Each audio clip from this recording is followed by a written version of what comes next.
යාළුවනේ. ඔයාලට සුබ දවසක්. අද අපි ඔයාලව අරන් යන්නේ ශ්‍රී ලංකාවේ සුන්දර දකුණු පළාතට.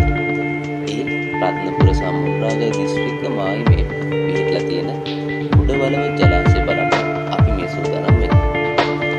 මේ පේන විදිහට මේ ජලාශය හදලා තියෙන්නේ වලවි ගඟ හරස් කරගෙන.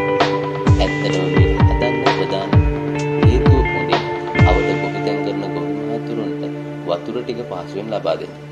ඒ වගේම අපේ රටේ විදුලි අවශ්‍යතාවයටත් මේකෙන් යම් දායකත්වයක් ලැබෙනවා. මේ ජලාශය ඉදි කරලා තියෙන්නේ 1963 වර්ෂයේ. ඒ කියන්නේ දැන් අවුරුදු ගාණක් වෙනවා. ඒ තමයි මේක අවට ප්‍රදේශයේ හරිම වැදගත්. මේ ජලාශයේ වතුර ගොඩක් රඳවා ගන්න පුළුවන්.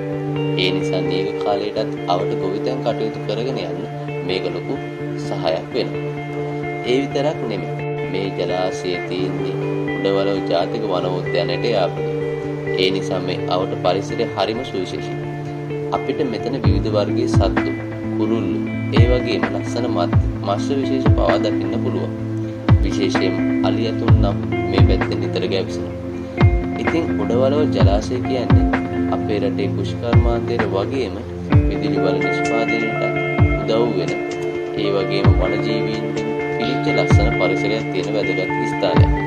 මේක සංචාරකයන්ට ඇවිත් යන්න වටින හිත නිවන තැනක් කිව්වොත් නිවැරදි. අපි අද ඔයාලව ජලාශයේ සුන්දරත්වය විඳගත්තා වගේම ඒ ගැන වැදගත් තොරතුරු ටිකකුත් දැනගත්තා. මේ වගේ තවත් ලස්සන තැන් බලන්න අපි ළඟට එන්න. එතෙක් ඔබ සැමට සුබ දවසක්.